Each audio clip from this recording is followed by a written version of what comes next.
सर्वभोगान् ते तं भुक्त्वा स्वर्गलोकं विशालं क्षीणे पुण्ये मर्त्यलोकं विशन्ति एवं त्रयी धर्ममनुप्रपन्नाः गतागतं कामकामा लभन्ते अनन्याश्चिन्तयन्तो मां ये जनाः पर्युपासते तेषां नित्याभियुक्तानां योगक्षेमं वहाम्यहम् येऽप्यन्यदेवता भक्ताः यजन्ते श्रद्धयान्विताः तेऽपि मामेव कौन्तेय यजन्त्यविधिपूर्वकम् अहं हि सर्वयज्ञानां भोक्ता च प्रभुरेव च न तु मामभिजानन्ति तत्त्वेनातश्च्यवन्ति ते यान्ति देवव्रता देवान् पितॄन् यान्ति पितृव्रताः भूतानि यान्ति भूतेज्याः यान्ति मद्याजिनोऽपि मां पत्रं पुष्पं फलं तोयं यो मे भक्त्या प्रयच्छति तदहं भक्त्युपहृतम् अश्नामि प्रयतात्मनः यत्करोषि यदश्नासि यज्जुहोषि ददासि यत् यत्तपस्यसि कौन्तेय तत्कुरुष्व मदर्पणम् शुभाशुभफलैरेवं मोक्षसे कर्मबन्धनैः सन्न्यासयोगयुक्तात्मा विमुक्तो मामुपैष्यसि समोऽहं सर्वभूतेषु न मे द्वेष्योऽस्ति न प्रियः न भजन्ति तु मां भक्त्या मयि ते तेषु चाप्यहम् अपि चेत् सुदचारः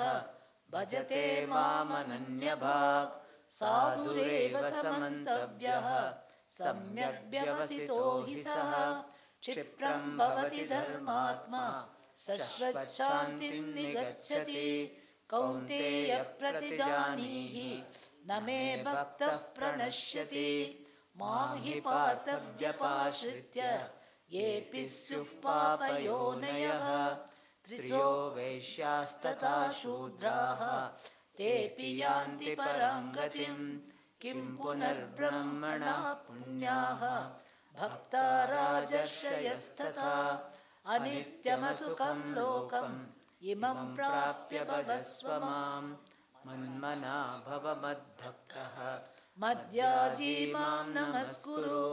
मामे वैष्यसि युक्तेवम् आत्मानं मत्परायणः ॐ तत्सत् इति श्रीमद्भगवद्गीतासूपनिषत्सु ब्रह्मविद्यायां योगशास्त्रे श्रीकृष्णार्जुनसंवादे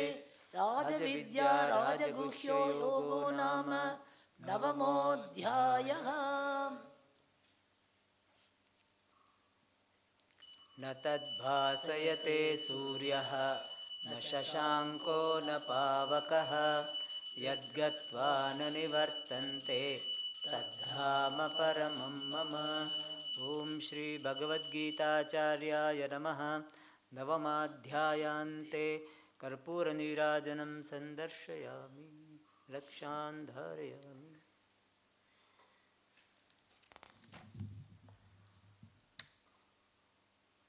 ॐ श्री परमात्मने नमः। अथ दशमोऽध्यायः। श्रीभगवानुवाच भूय एव महाबाहो शृणु मे परमं वचः यत्तेऽहं प्रीयमाणाय वक्ष्यामि हितकाम्यया न मे विदुःसुरगणाः प्रभवन्न महर्षयः अहमादिर्हि देवानां महर्षीणां च सर्वशः यो मामजमनादिं च वेत्ति लोकमहेश्वरम् असम्मूढः समर्थ्येषु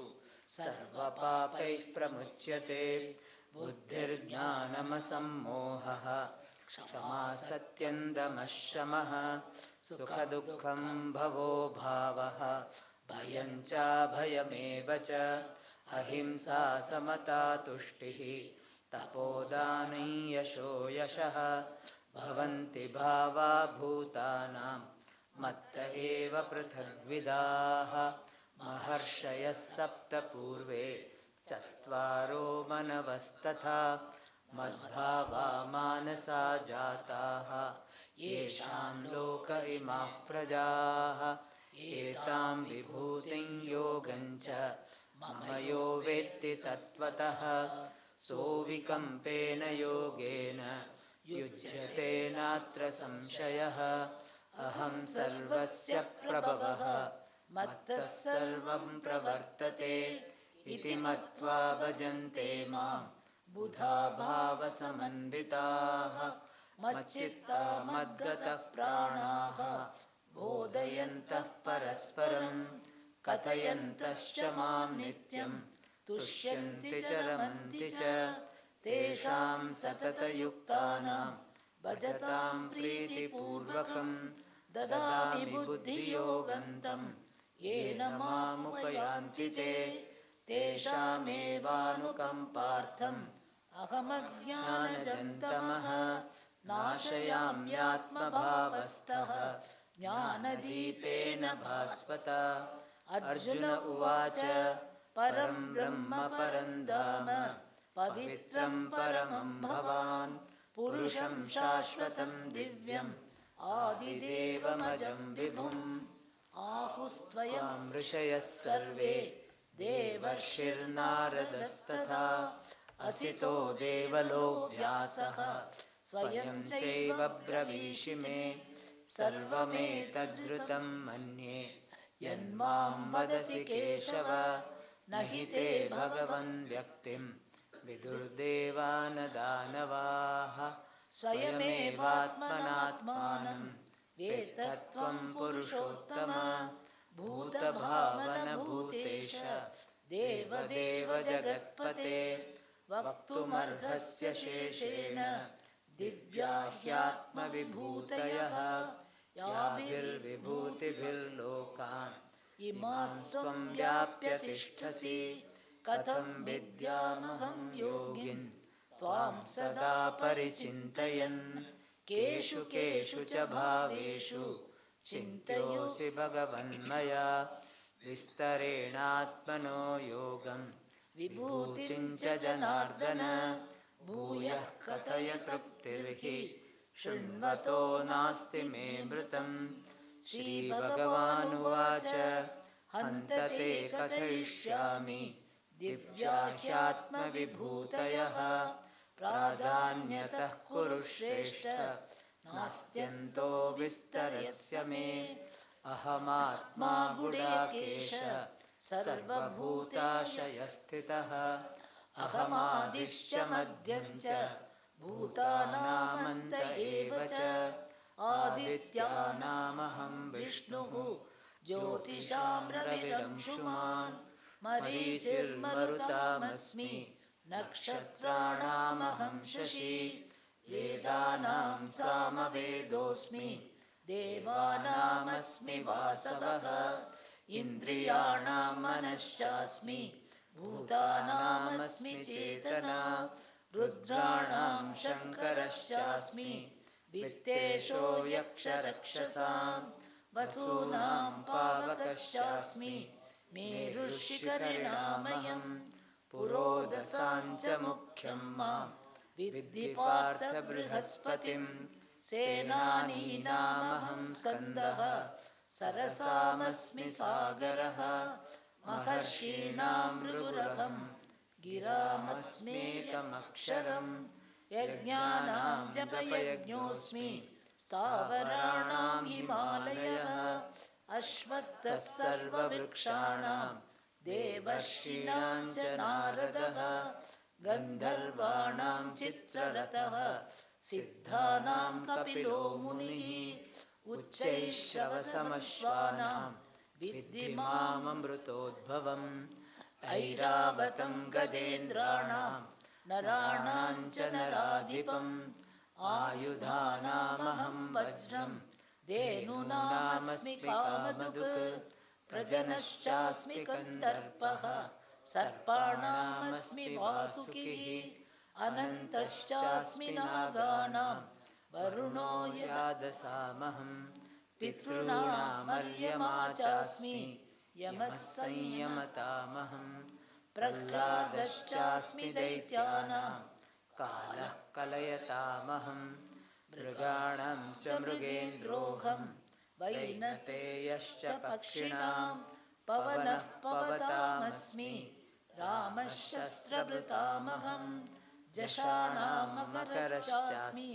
ಸ್ರೋತಸಾಮಸ್ಮಿ ಜಾಹ್ನವಿ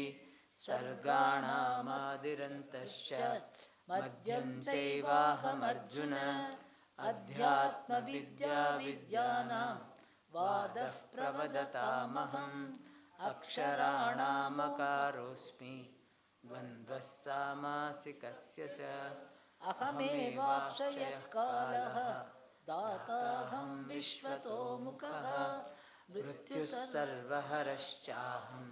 ಉದ್ಭವಶ್ಚ ಭವಿಷ್ಯತಾಂ ಕೀರ್ತಿಃ ಶ್ರೀರ್ವಾಕ್ಚ ನಾರೀಣಾಂ ಸ್ಮೃತಿರ್ಮೇಧಾ ಧೃತಿಶ್ಚ ಕ್ಷಮಾ ಬೃಹತ್ಸಾಮ ತಥಾ ಸಾಮ್ನಾಂ ಗಾಯತ್ರೀ ಛಂದಸಾಮಹಂ ಮಾಸಾನಾಂ ಮಾರ್ಗಶೀರ್ಷೋಹಂ ಋತೂನಾಂ ಕುಸುಮಾಕರಃ ದ್ಯೂತಂ ಚಲಯತಾಮಸ್ಮಿ ತೇಜಸ್ತೇಜಸ್ವಿನಾಮಹಂ ಜಯೋಸ್ಮಿ ವ್ಯವಸಾಯೋಸ್ಮಿ ಸತ್ವಂ ಸತ್ವವತಾಮಹಂ ವೃಷ್ಣೀನಾಂ ವಾಸುದೇವೋಸ್ಮಿ ಪಾಂಡವಾನಾಂ ಧನಂಜಯಃ ಮನೀನಾಮಪ್ಯಹಂ ವ್ಯಾಸಃ ಕವೀನಾಮುಶನಾ ಕವಿಃ ದಂಡೋ ದಮಯತಾಮಸ್ಮಿ ನೀತಿರಸ್ಮಿ ಜಿಗೀಷತಾಂ ಮೌನಂ ಚೈವಾಸ್ಮಿ ಗುಹ್ಯಾನಾಂ ಜ್ಞಾನಂ ಜ್ಞಾನಮತಾಮಹಂ ಯಚ್ಚಾಪಿ ಸರ್ವಭೂತಾನಾಂ ಬೀಜಂ ತದಹಮರ್ಜುನ ನ ತದಸ್ತಿ ವಿನಾ ಯತ್ ಸ್ಯಾತ್ ಮಯಾ ಭೂತಂ ಚರಾಚರಂ ನಾಸ್ತೋಸ್ತಿ ಮಮ ದಿವ್ಯಾನಾಂ ವಿಭೂತೀನಾಂ ಪರಂತಪ ಏಷ ತದುದ್ದೇಶತಃ ಪ್ರೋಕ್ತಃ ವಿಭೂತಿರ್ವಿಶ್ವತೋ ಮಯಾ ಯದ್ಯದ್ವಿಭೂತಿಮತ್ಸತ್ಯಂ ಶ್ರೀಮದೂರ್ಜಿತಮೇವ ವಾ ತತ್ತದೇವಾವಗಚ್ಚತ್ವಂ ಮಮ ತೇಜೋಂಶ ಸಂಭವಂ ಅಥವಾ ಬಹುನೈತೇನ ಕಿಂ ಜ್ಞಾತೇನ ತವಾರ್ಜುನ ದೃಷ್ಟಭ್ಯಾಹಮಿದಂ ಕೃಷ್ಣಂ ಏಕಾಂಶೇನ ಸ್ಥಿತೋ ಜಗತ್ ಓಂ ತತ್ಸತ್ ಇತಿ ಶ್ರೀಮದ್ಭಗವದ್ಗೀತಾಸೂಪನಿಷತ್ಸು ಬ್ರಹ್ಮವಿದ್ಯಾಯಾಂ ಯೋಗಶಾಸ್ತ್ರೇ ಶ್ರೀಕೃಷ್ಣಾರ್ಜುನಸಂವಾದೆ ವಿಭೂತಿಯೋಗೋ ನಾಮ ದಶಮೋऽಧ್ಯಾಯಃ.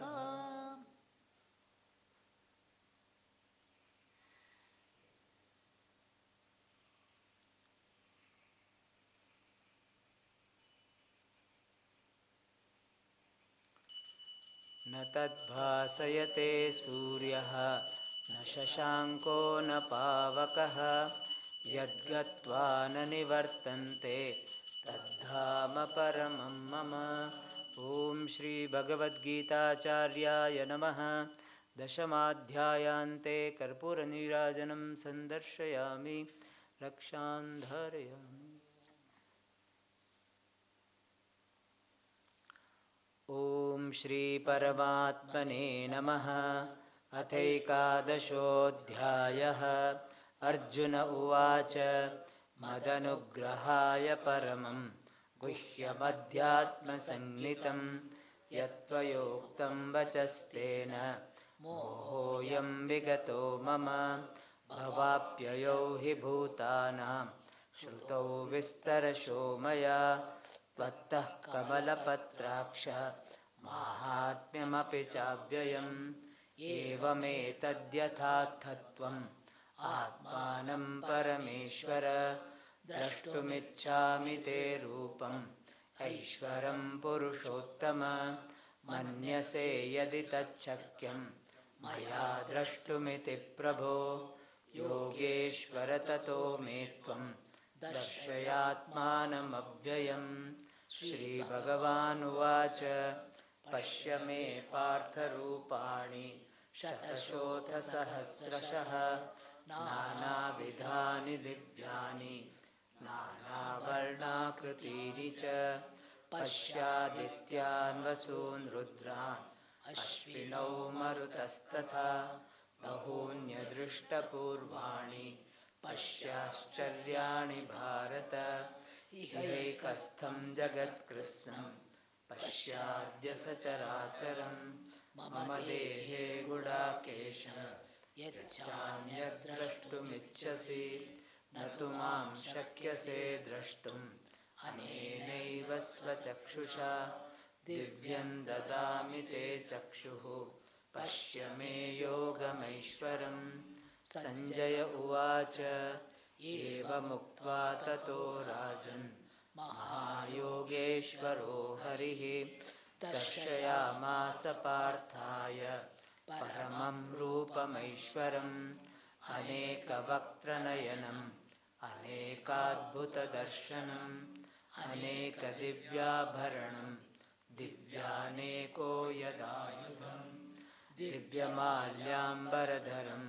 दिव्यगन्धानुलेपनं सर्वाश्चर्यमयं देवम् अनन्तं विश्वतोमुखं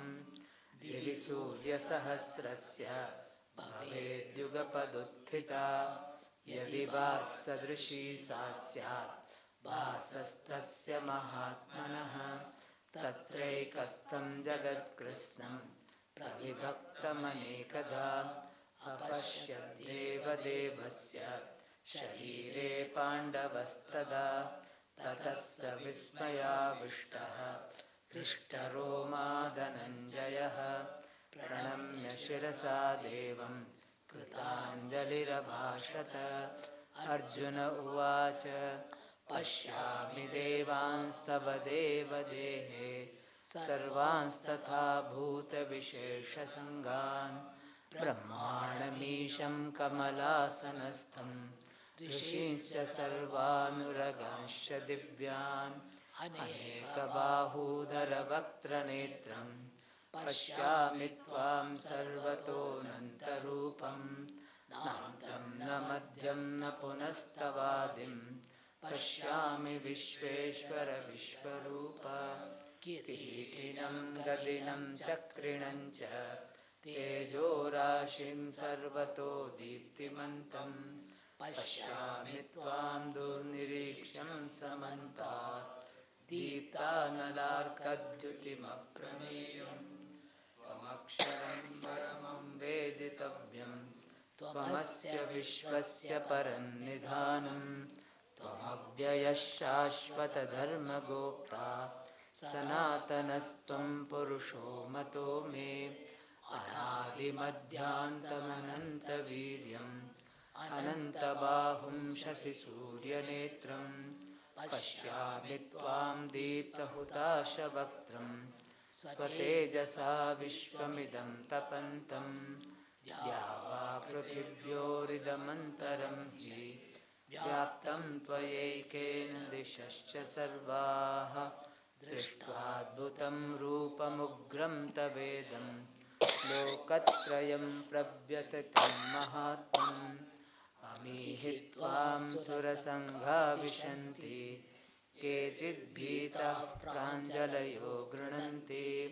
स्वस्तीत्युक्त्वा महर्षि सिद्धसङ्घाः स्तुवन्ति त्वां स्तुतिभिः पुष्कलाभिः रुद्रादित्या वसवो ये च साध्याः विश्वेश्विनौ मरुतश्चोष्मपाश्च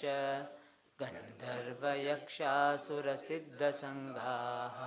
वीक्ष्यन्ते त्वां विस्मिताश्चैव सर्वे रूपं महत्ते बहुवक्त्रनेत्रं महाबाहो बहुबाहुरुपादं बहूदरं बहुदंष्ट्राकरालं दृष्ट्वा लोकाः प्रव्यथितास्तथाहं नभस्पृशं दीप्तमनेकवर्णं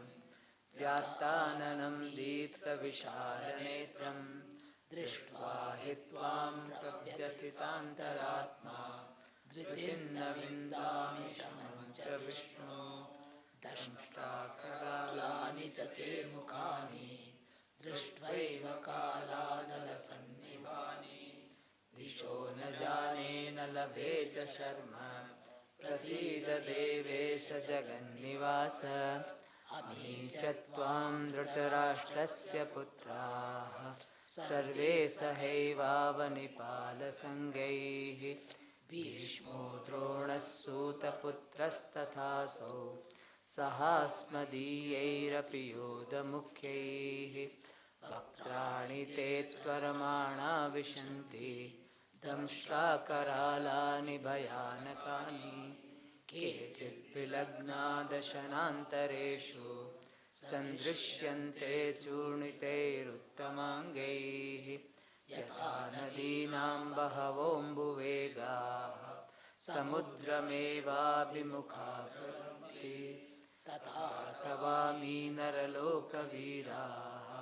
विशन्ति वक्त्राण्यभिविज्वलन्ति यथा प्रदीप्तं ज्वलनं पतङ्गाः विशन्ति नाशाय समृद्धवेगाः तथैव नाशाय विशन्ति लोकाः तवापि वक्त्राणि समृद्धवेगाः लेलिह्यसे ग्रसमानः समन्तात् लोकान् समग्रान् वदनैर्ज्वलद्भिः तेजोभिरापूर्य जगत्समग्रं वासस्तवोग्राः प्रतपन्ति विष्णो आख्याहि मे को भवानुग्ररूपः नमोऽस्तु ते देववरप्रसीद यज्ञातुमिच्छामि भवन्तमाद्यं न हि प्रजानामि तव प्रवृत्तिम् श्रीभगवानुवाच कालोऽस्मि लोकक्षयकृत् प्रवृद्धः लोकान् समाहर्तुमिह प्रवृत्तः ऋतेऽपि त्वां न भविष्यन्ति सर्वे एव स्थिताः प्रत्यनीकेषु योधाः तस्मात् त्वमुत्तिष्ठ यशो लभस्व जित्वा शत्रून् भुङ्क्ष्व राज्यं समृद्धम् मयैवैते निहताः पूर्वमेव निमित्तमात्रं भव सव्यसाचिन् द्रोणं च भीष्मं च जयद्रथं च कर्णं तथान्यानपि योधवीरान् मया हतास्त्वं जहिमा व्यतिष्ठाः युध्यस्व जेतासि रणे सपत्नान् सञ्जय उवाच एतत् श्रुत्वा वचनं केशवस्य कृताञ्जलिर्वेपमानः किरीटी नमस्कृत्वा भूय एवाह कृष्णं सगद्गदं भीतभीतः प्रणम्य अर्जुन उवाच स्थाने ऋषिकेश तव प्रकीर्त्या जगत्प्रहृष्यत्यनुरज्यते च रक्षांसि भीतानि दिशो द्रवन्ति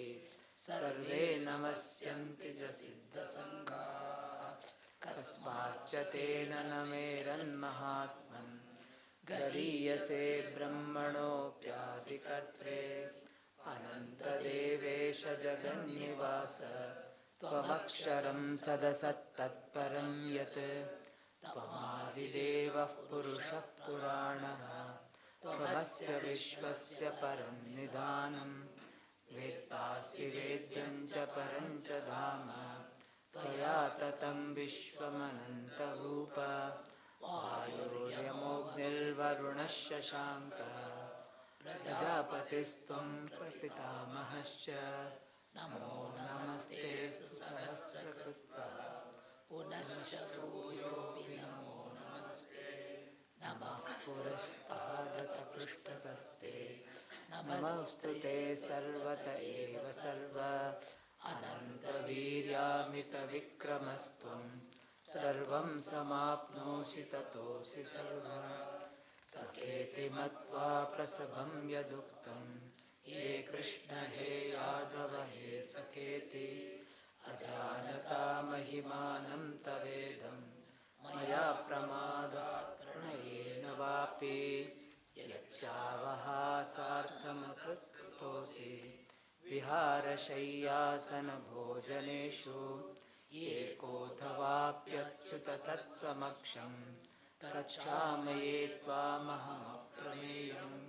पितासि लोकस्य चराचरस्य त्वमस्य पूज्यस्य गुरुर्गरीया न तत्त्वसमोऽस्त्यधिकस्फुतोऽन्यः लोकत्रयेऽप्यप्रतिमप्रभाव तस्मात् प्रणम्य प्रणिधाय कायं प्रसादये त्वामहमीशमीड्यं पितेव पुत्रस्य सखेव सख्युः प्रियः प्रियायार्हसि देव सोढुम् अदृष्टपूर्वं दुषितोऽस्मि दृष्ट्वा भयेन च प्रव्यथितं मनो मे तदेव मे दर्शय देवरूपं प्रसीद देवेश जगन्निवास किरीटिनं गदिनं चक्रहस्तम् इच्छामि त्वां द्रष्टुमहं तथैव तेनैव रूपेण चतुर्भुजेन सहस्रबाहो भव विश्वमूर्ते श्रीभगवानुवाच मया प्रसन्नेन तवार्जुनेदं रूपं परं दर्शितमात्मयोगात् तेजोमयं विश्वमनन्तमाद्यं यन्मे त्वदन्येन न दृष्टपूर्वं न वेदयज्ञाध्ययनैर्न दानैः न च क्रियाभिर्न तपोभिर्नैः एवं रूपः शक्य अहं नृलोके द्रष्टुं त्वदन्येन कुरु प्रवीर मा ते व्यथा मा च विमूढभावः दृष्ट्वा रूपं घोरमीदृं ममेदं व्यपेतभीप्रीतमनाः पुनस्त्वं तदेव मे रूपमिदं प्रपश्य सञ्जय उवाच इत्यर्जुनं वासुदेवस्तथोक्त्वा स्वकं रूपं दर्शयामास भूयः आश्वासयामास च भीतमेनं भूत्वा पुनः सौम्यवपुर्महात्मा अर्जुन उवाच दृष्ट्वेदं मानुषं रूपं तव सौम्यं जनार्दन इदानीमस्मि संवृत्तः सचेतः प्रकृतिं गतः श्रीभगवानुवाच सुदुर्दर्शमिदं रूपं दृष्टवानिसि यं मम देवा अप्यस्य रूपस्य नित्यं दर्शनकाङ्क्षिणः नाहं वेदेन तपसा न दानेन न चेज्जया शक्य एवं विदो द्रष्टुं दृष्टवानसि मां यथा भक्त्या त्वनन्यया शक्यः अहमेवं विदोऽर्जुन ज्ञातुं द्रष्टुं च तत्तेन प्रवेष्टुं च तवन्तप मद्कर्मः मद्भक्तः सङ्गवर्जितः निर्वैरः सर्वभूतेषु यः स मामेति पाण्डव ॐ तत्सत् इति श्रीमद्भगवद्गीतासु उपनिषत्सु ब्रह्मविद्यायां योगशास्त्रे श्रीकृष्णार्जुनसंवादे विश्वरूपदर्शनयोगो नाम एकादशोऽध्यायः। न तद्भासयते सूर्यः न शशाङ्को न पावकः यद्गत्वा न निवर्तन्ते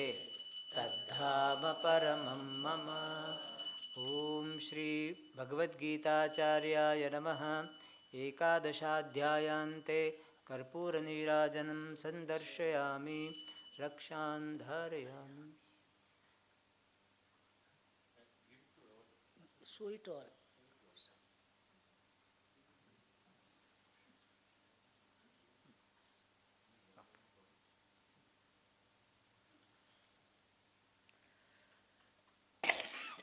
ओम श्री परमात्मने नमः। अथ द्वादशोऽध्यायः। अर्जुन उवाच एवं सततयुक्ता ये भक्तास्त्वां पर्युपासते ये चाप्यक्षरमव्यक्तं तेषां के योगवित्तमाः। श्रीभगवानुवाच मय्यावेश्य मनो ये मां नित्ययुक्ता उपासते श्रद्धया परयोपेताः ते मे युक्ततमामताः ये त्वक्षरमनिर्देश्यम् अव्यक्तं पर्युपासते सर्वत्र गमचिन्त्यं च कूटस्थमचलं ध्रुवं सन्नियम्येन्द्रियग्रामं सर्वत्र समबुद्धयः ते प्राप्नुवन्ति मामेव सर्वभूतहिते रताः क्लेशोऽधिकतरस्तेषाम् अव्यक्तासक्तचेतसाम् अव्यक्ता हि गतिर्दुःखम् देहवद्भिरवाप्यते ये तु सर्वाणि कर्माणि मयि सन्न्यस्य मत्पराः अनन्येनैव योगेन मां ध्यायन्त उपासते तेषामहं समुद्धर्ता मृत्युसंसारसागरात् भवामि न चिरात् पार्थ मय्यावेशितचेतसां मय्येव मन आदत्स्व मयि बुद्धिं निवेशय निवसिष्यसि मय्येव अत ऊर्ध्वं न संशयः अथ चित्तं समाधातुं न शक्नोषि मयि स्थिरम् अभ्यासयोगेन ततः मामिच्छाप्तुं धनञ्जय अभ्यासेऽप्यसमर्थोऽसि मत्कर्म परमो भव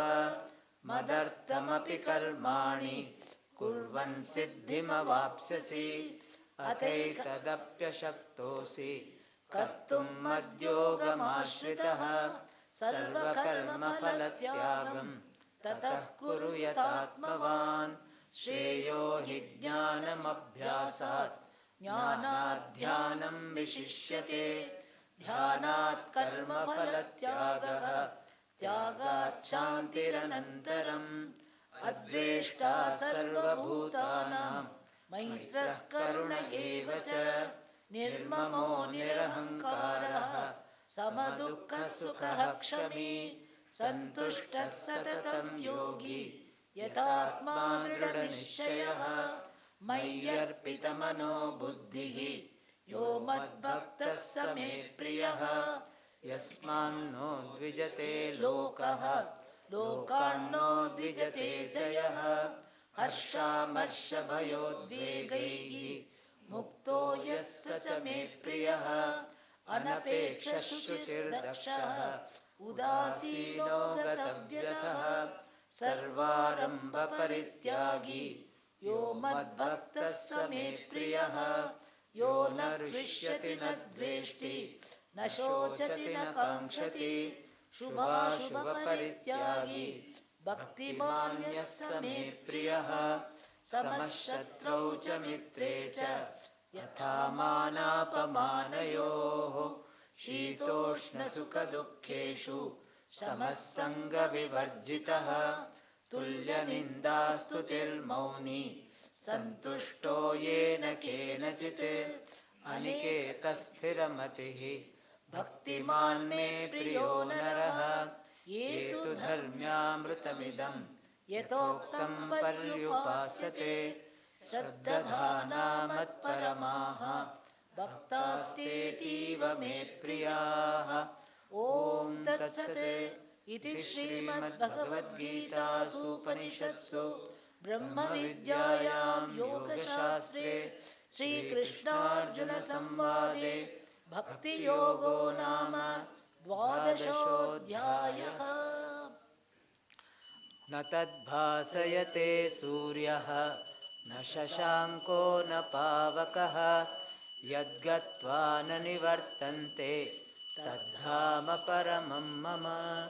ॐ श्री भगवद्गीताचार्याय नमः। 12ाध्यायान्ते कर्पूरनीराजनं सन्दर्शयामि रक्षान् धारयामि पुष्पे। Now you show it.